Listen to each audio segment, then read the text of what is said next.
हैदराबाद में breaking news असां share कंदासीं। पुलिस मुनशियात ख़िलाफ़ ग्रैंड ऑपरेशन कयो आहे। केतिराई शकी माण्हू गिरफ़्तार करण जी दावा कई वई आहे। असां ख़बर शेयर कयूं पिया। ब्रेकिंग न्यूज़ आहे। हैदराबाद में पुलिस मुनशियात ख़िलाफ़ ग्रैंड ऑपरेशन किया है। केतिराई शकी गिरफ़्तार किया विया आहिनि। ग्रैंड ऑपरेशन दौरान मुनशियात की वॾी खेप हथ कई वई आहे, जंहिंजो केस दाख़िल किया वियो आहे। ख़बर असां शेयर कयूं पिया। ब्रेकिंग न्यूज़ आहे। कासमाबाद कैंट ऐं CIA पुलिस 28 मोबाइल साण करे ऑपरेशन किया है। असां ख़बर शेयर कयूं पिया। हैदराबाद में पुलिस मुनशियात ख़िलाफ़ ग्रैंड ऑपरेशन करे केतिराई शकी जवाबदारनि खे गिरफ़्तार किया है। मुनशियात जी वॾी खेप हथ करण जी दावा कई वई आहे। कासमाबाद कैंट ऐं CIA पुलिस 28 मोबाइल वैनू साण करे ऑपरेशन किया है। ग्रैंड ऑपरेशन किया वियो आहे। मुनशियात ख़िलाफ़ केतिराई शकी माण्हू हिरासत में वरिता विया आहिनि, जॾहिं त ग्रैंड ऑपरेशन के दौरान मुनशियात की वॾी खेप हथ कई वई, जंहिंजो केस भी दाख़िल किया वियो आहे।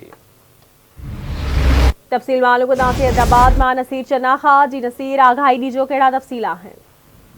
जी सजा हैदराबाद में पूरे ज़िले की पुलिस मुनशियात ऑपरेशन खिलाफ ग्रैंड ऑपरेशन किया है। जंहिं मुनशियात की खेप पकड़ी ते आहे, गिरफ़्तार करे उन्हनि खे दाख़िल किया वियो आहे। SP बल्दिया राणा मोहम्मद बिलावट, DSP मनीषा अब्दुल वली की अगवानी में पुलिस मुख़्तलिफ़ मुनशियात के डीलरनि जे अॾनि छापा हणिया आहिनि। हिन ग्रैंड ऑपरेशन में 28 पुलिस मोबाइल समेत 17 जवान वरितो आहे। ऑपरेशन दौरान पुलिस नसीम नगर जो ॻोठ आहे ॿाहिरि सूमर हुते ग्रैंड ऑपरेशन करे बदनाम मुनशियात लीडर आहे यूसुफ हमीद हसन ऐं ॿियनि जे घरनि ते।